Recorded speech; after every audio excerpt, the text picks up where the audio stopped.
जादुई टीवी। सुनो, तुम्हारे बाबूजी तो कब के गुजर गए। अब उनका जो सामान है वो पड़े पड़े कबाड़ा हो रहा है। बेच ही दो, कुछ पैसे आ जाएंगी। बात तो सही है। अगले संडे फुर्सत में यही करेंगे। अगले संडे रोहित सारा सामान कबाड़ी को घर बुला के दे देता है। तभी उसकी नजर बाबूजी की पुरानी टीवी पर जाती है, जो इतने सालों तक कूड़े में पड़ी थी, फिर भी चमचमा रही थी। टीवी तो देखो, जैसे एकदम नई हो। हाँ, बाबूजी को टीवी देखना बहुत पसंद था। उनका सपना था कि वो टीवी पे आए। एक बार मौका भी था जब वो अपने गांव के गाने सुनाने किसी चैनल पर जाने वाले थे, पर मैं और मेरा भाई लड़ पड़े और बाबूजी को घर पर ही रुकना पड़ा। चला के देखें क्या? हाँ हाँ, क्यों नहीं, देख लेते हैं। पर शायद ही चले। बाबूजी ने उस लड़ाई के दिन के बाद टीवी देखना ही छोड़ दिया था। टीवी चालू करने के लिए उसमें केबल वायर लगा दिया जाता है। एक न्यूज चैनल चालू हो जाती है। स्वर्ग की सीढ़ी के रास्ते हैं तीन, तीनों के तीन रास्ते हैं संगीन। पहला रास्ता है सांप की बीन, दूसरा रास्ता घर में बिछा कालीन, तीसरा रास्ता कलकत्ता से चीन। ये क्या बकवास खबर है, कुछ अच्छा लगा दो। अरे आप बोलो तो सही, कोई अच्छी खबर सुना देता हूं। मेरा तो काम ही खबर देना है।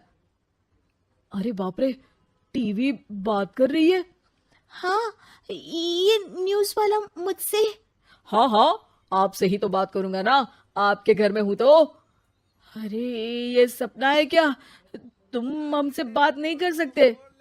अरे सपना नहीं भाई साहब, ये टीवी जादुई टीवी है। बोलो क्या खबर सुननी है, वरना ब्रेक लेने का टाइम आ जाएगा। सुप्रिया घबरा के टीवी बंद कर देती है। वो क्या था? अरे एक बार और चालू करके देखे, फिर से बात करेगा तो चैनल बदल देंगे। सुप्रिया फिर टीवी चालू कर देती है। अरे ऐसा कोई मुंह पे टीवी बंद करके जाता है क्या? मुझे बुरा लगा आपका नेचर। चाय पानी तो पूछो। सुप्रिया टीवी के बटन से चैनल बदल देती है। अब टीवी पर एक फिल्म चल रही है। अरे ये तो सूर्यवंशम है ना? हाँ, और ये ठाकुर को जहर की खीर दे दी और उसको पता भी नहीं है। ए भाई, खीर मत पीना, उसमें जहर है, मत पीना। ठीक है महाशय, जैसा आप कहें। हाँ। अरे आपकी बात मान ली, पूरी पिक्चर ही अब तो बदल जाएगी। मतलब ये सच में जादुई टीवी है? तभी वहां कबाड़ी आ जाता है। भैया टीवी के 150 रुपए दूंगा, चलेगा? अरे 1.5 करोड़ में भी ना दे तुमको ये टीवी हम।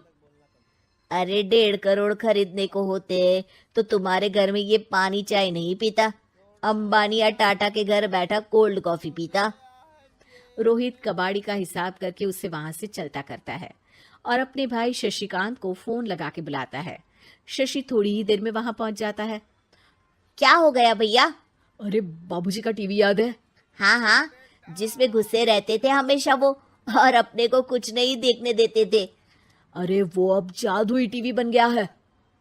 भैया आपकी बकवास करने की आदत अब तक नहीं गई। अरे आपके घर में बच्चे हैं, अब तो बड़ों जैसी बात करो। रोहित जाके टीवी चालू कर देता है। टीवी पर एक जादू का शो हो रहा है जिसमें एक जादूगर है। अब मैं अपनी टोपी में से कबूतर निकालूंगा। श्रिंग ब्रिंग शरिंग बम फोपा फुफी फुफा पाउ। टीवी से कबूतर निकलता है और शशिकांत के सर पर आकर बैठ जाता है। भैया ये क्या हो रहा है? भैया इसे उड़ाओ। ए कबूतर, जा जा, कबूतर चल निकल।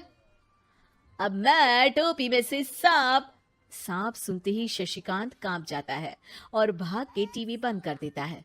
भैया सॉरी भैया, मैं समझ गया ये सच में जादुई टीवी है, पर एक बार और ट्राई करते हैं। पर भाभी कोई दूसरा चैनल लगाओ जिसमें डर ना लगे। सुप्रिया टीवी चला देती है और न्यूज लगा देती है।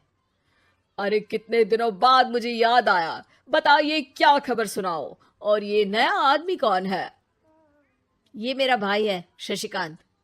ओह यस, वही है ना जिससे तुम लड़ लिए थे किसी बात पे और तुम्हारे बुढ़ाओ पिताजी गुस्सा हो गए थे और टीवी को संन्यास दे दिया था। हैं? तुमको कैसे पता ये सब? इस टीवी में रहने वाले आदमी से लेकर कबूतर तक को तुम्हारे बाबूजी और तुम्हारी बातें पता है, इसलिए तो ये जादुई टीवी है। ये टीवी क्या कर सकती है वैसे? तुम जो मांगो दे सकती है। कहानी बदल सकते हो, खबर बदल सकते हो, कोई चीज मांग सकते हो। अरे भैया, ये टीवी मैं लेके जा रहा हूँ। बाबूजी का लाडला तो मैं ही था ना। अरे ऐसे कैसे? मैं बड़ा बेटा था, अब तक मेरे घर में टीवी थी ना। अब तक कहाँ गए थे पिताजी के लाडले? तुम्हारी गलती का एहसास भी है। अरे भैया, ज्यादा ना बोलो वरना भूल गए आपके दांत तोड़ दिए थे मैंने उस लड़ाई में। मेरी बीवी के सामने मेरी बेइज्जती करता है। रुक। दोनों भाई हाथापाई पे उतर जाते हैं। रुक, बताता हूं तुझे कि कौन बड़ा है। अरे छोटे का दम तो देख लीजिए आप। ये खबर आपके बाबूजी को देता हूँ। तभी टीवी अचानक बंद हो जाता है। अरे, शायद टीवी नाराज हो गया। और लड़ लो, आए बड़े खली बनने। टीवी से एक तेज रोशनी निकलती है और टीवी में बाबूजी दिखाई देते हैं।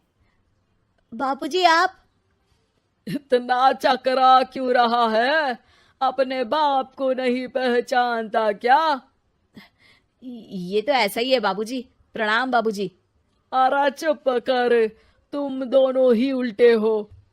तुम्हारी वजह से मैंने टीवी में आने के सपने को छोड़ दिया, तुम्हारी लड़ाई की वजह से।